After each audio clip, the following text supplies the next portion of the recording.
Bonjour, bienvenue sur Shifter 89 pour un nouvel épisode de 5 questions pour un motard.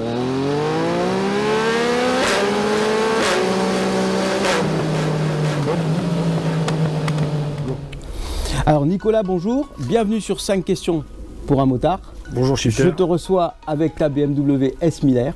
Alors magnifique bécane, mais je voudrais savoir d'abord je voudrais que tu te présentes, une petite présentation succincte, que tu nous dises qui tu es, depuis quand tu as le permis moto, combien de bécanes tu as eu, parle-nous un petit peu de toi, fais-nous une petite présentation succincte, que je sache un petit peu où on va. Pas de souci, hein. Moi c'est Nicolas Rivière, donc le compagnon Gaël Robert, que tu as eu l'occasion de travailler avec à la dernière vidéo. J'ai commencé la moto à l'âge de 16 ans, hein, où j'ai passé le permis 125 dans les années 98. Ok. Voilà, pour aller travailler, hein, tout bêtement, hein, l'âge de passer le permis voiture. Ensuite, en 2009, j'ai décidé de passer au-dessus, à la gamme au-dessus, donc encore à l'ancien format du permis de conduire. D'accord. Donc là, de par mon âge, j'ai pu accéder à la catégorie A directement. Ouais.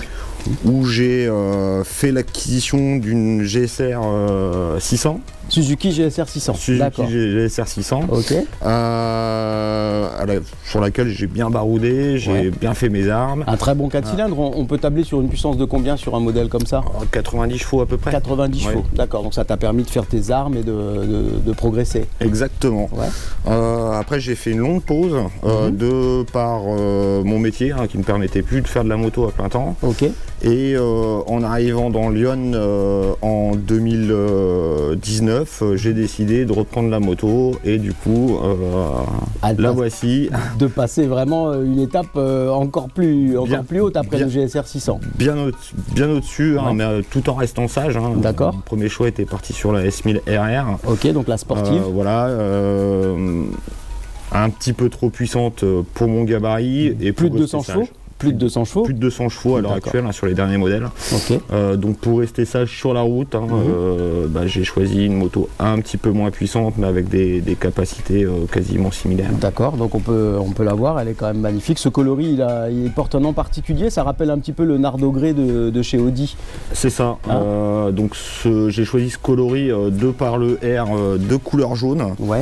Un coloris quand même relativement discret et puis qui va bien avec le silencieux. D'accord. Accra. Donc tu me disais le même moteur que la S1000R. Alors c'est quasiment le même moteur, sauf qu'il est un petit peu bridé par le châssis Roadster. D'accord. Donc là il est bridé à 165 chevaux, 165 ce qui est déjà largement suffisant pour nos routes. Ouais. De belles reprises, hein, première, deuxième, troisième, quatrième, la cinquième, sixième, un petit peu plus lente à monter en vitesse. À monter en régime, ouais. Et ça joue sur des dixièmes de seconde. Hein. D'accord. Donc pour la replacer un petit peu dans tout le système moto actuel, elle fait partie de la catégorie Hyper Roadster. Hyper Roadster. Donc là, on est carrément dans des puissances de 200 chevaux chez Ducati, par exemple, plus de 200 chevaux dans d'autres marques, mais là, BMW a pris le parti de baisser un petit peu en puissance, mais de proposer une bécane peut-être un petit peu plus homogène. Est-ce que tu peux nous plus homogène, hein, au niveau des, comme je le disais, hein, au niveau des rapports de vitesse, hein, qu'on soit en première, deuxième, troisième, quatrième, cinquième, sixième, il n'y a aucun problème à la relance. Le moteur est vraiment complet, vraiment bien rond. Ouais. Pour un motard qui veut s'essayer sur des grosses machines, je trouve que c'est un bon compromis puissance sur nos routes actuelles. Bon. On a parlé de la puissance, mais on n'a pas parlé du poids. Le rapport poids-puissance est une donnée quand même super importante au niveau des bécanes. Moi, tu le sais très bien, j'ai une Katana de 150 chevaux, mais par contre, elle pèse un âne mort, elle pèse 214 kg. Donc là, on est sur quel Alors là, au niveau du poids, on a 195 kg. D'accord. Plein voilà.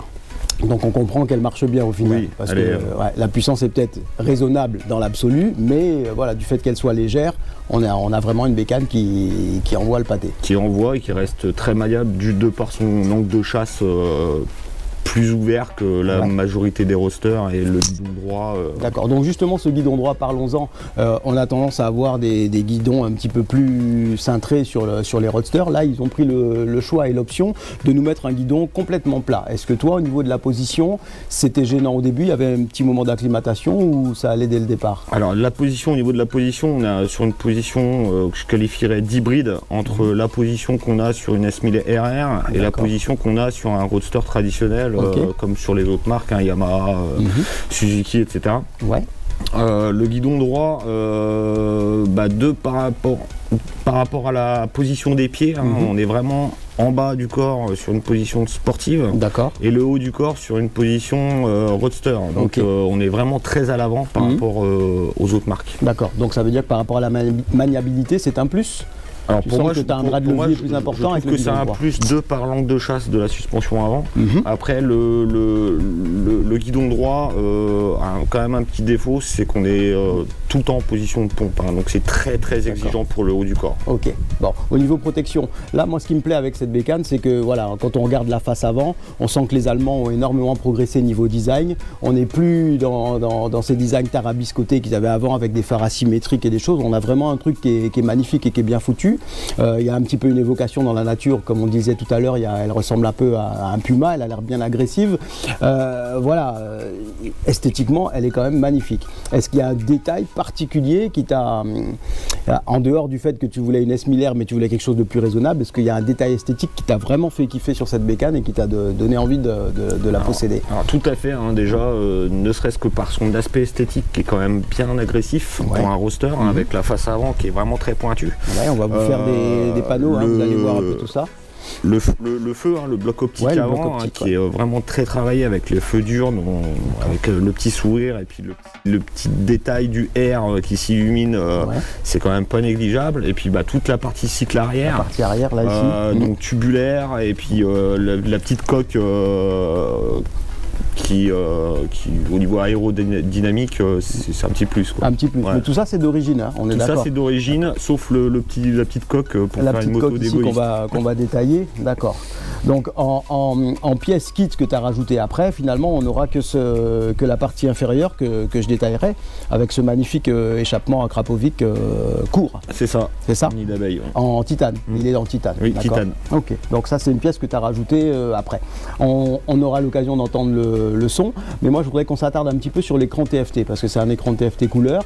Je connais un petit peu parce que j'aime aussi les voitures, la qualité des écrans chez BMW. Là, est-ce que tu retrouves un petit peu de cet esprit-là alors ça pour moi ça a été la grande nouveauté en définitive, parce que moi je connaissais vraiment que les anciens compteurs avec la petite diode verte, pour dire qu'on est aux autres. Ouais. Donc là on est sur un écran TFT qui est quand même relativement large, très lisible à l'utilisation même en roulant. On a accès à tout ce qui est réglage de la machine, donc les pressions d'air, les pneumatiques avant et arrière, on peut régler l'admission des gaz pour régler vraiment la machine par rapport à ce qu'on veut faire sur notre session de roulage. Alors c'est ce que je voulais te dire justement, là on est sur des bécanes qui ont développé leur électronique pour pouvoir juguler un petit peu cette puissance brute.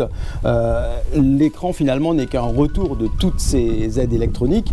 Il y en a combien sur cette BMW? Il y en a, j'imagine que maintenant les shifters c'est devenu quasiment banal, entre guillemets, il y en a sur toutes les bécanes, mais tu as quoi d'autre comme aide électronique à part la ABS et puis les choses comme ça? Alors comme aide électronique, tout ce qui est le DTC, traction control, qu'on peut régler, toute la partie motorisation, donc on peut régler directement par le TFT vers le donc TFT. Tu as des modes moteurs en fait. Exactement. Ok, d'accord. Celle-ci elle est équipée du Dynamic Pro, donc qui permet d'avoir ne serait-ce que d'autres modes de conduite pour vraiment pousser la machine au maximum, et soit choisir un petit peu de couple pour les routes en montagne, soit de la vitesse pour tout ce qui est piste par rapport aux différents circuits. Ok. Tu penses t'essayer à la piste avec une bécane comme ça donne envie parce qu'on a quand même de grosses puissances. Ouais, le 10 juin c'est prévu. Ouais, c'est prévu le 10 juin que tu te fasses une. C'est déjà fait. Voilà, ça c'est une bonne idée ça. Qu'est-ce que j'allais te demander? Détail esthétique on a vu. Au niveau des réglages, est-ce que tu as commencé à essayer des petites choses ou elle n'a pas suffisamment de kilomètres pour que tu ailles un petit peu plus loin dans les réglages? Pareil pour les pneumatiques, est-ce que tu es satisfait de la montre d'origine ou tu voudrais aller un petit peu plus loin vers des pneus que tu connais peut-être un petit peu mieux? Alors, ça aussi c'est important, nos abonnés s'intéressent à ça. La montre d'origine, je suis satisfait pour apprendre à privaliser un petit peu la bête. La bête, ouais. Après, je pense passer sur du Road 6 quand même assez rapidement. Ouais. La nouvelle proposition de Michelin. C'est ça, voilà, exactement, la toute dernière. Très longtemps, ouais. Je sais qu'elle a une durée de vie un petit peu moindre, mais par contre au niveau éjection de pluie, on est beaucoup plus sécure, je trouve. D'accord.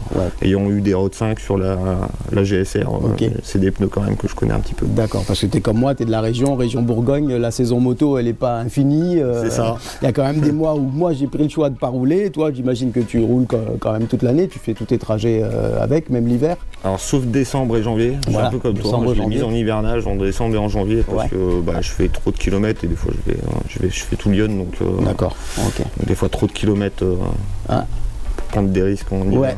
Il vaut mieux éviter. Et puis il y a un petit peu moins de plaisir quand les routes sont pas trop praticables. Là, on se laisse un peu abuser par le soleil aujourd'hui, mais il y a quand même 0 degré, donc c'est ça. On n'est pas encore dans la bonne période, mais enfin ça va arriver. Ok, donc on arrive à la 5e question. Est-ce que tu as une petite anecdote, un coup de gueule ou alors un petit mot que tu as envie de nous passer par rapport au monde motard auquel on appartient tous les deux? Est-ce que tu as quelque chose qui te vient à l'idée, que tu as envie de partager avec nous tous? Oui, ça ne sera pas un coup de gueule. Ouais, parce que je suis quand même plutôt satisfait de la population motard dans Lyon. Bien. Je commence un petit peu à connaître. D'accord. Non, ce serait plus au niveau de l'équipement de motard. Pensez à vous équiper correctement. Parce que en cas de chute, ça pardonne pas. Et puis il y a un petit clin d'œil justement à Gaël Robert, photographe, qui se lance dans les photos de moto.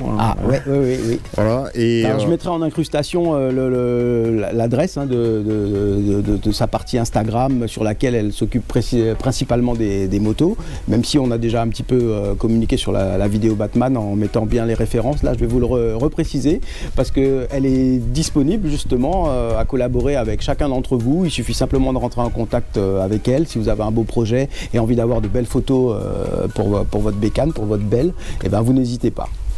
Et puis un dernier mot, étant membre de l'association de la SMS 89, donc qui prône vraiment la sécurité sur nos routes, et puis qui fait des stages régulièrement pour apprendre à apprivoiser correctement sa machine à allure lente, à allure normale de circulation. Voilà, pour de la sécurité. Bon, écoute, Nico, je te remercie. Merci à toi, Shifter. Je m'en vais te remettre le petit autocollant qui valide ton passage sur la chaîne et sur le format 5 questions pour un motard.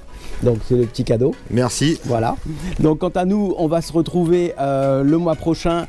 Ça y est, la saison des essais commence. Donc je sais que vous avez patienté tout l'hiver. On n'avait pas trop de possibilités de vous mettre des bons essais. Là, ça repart de zéro.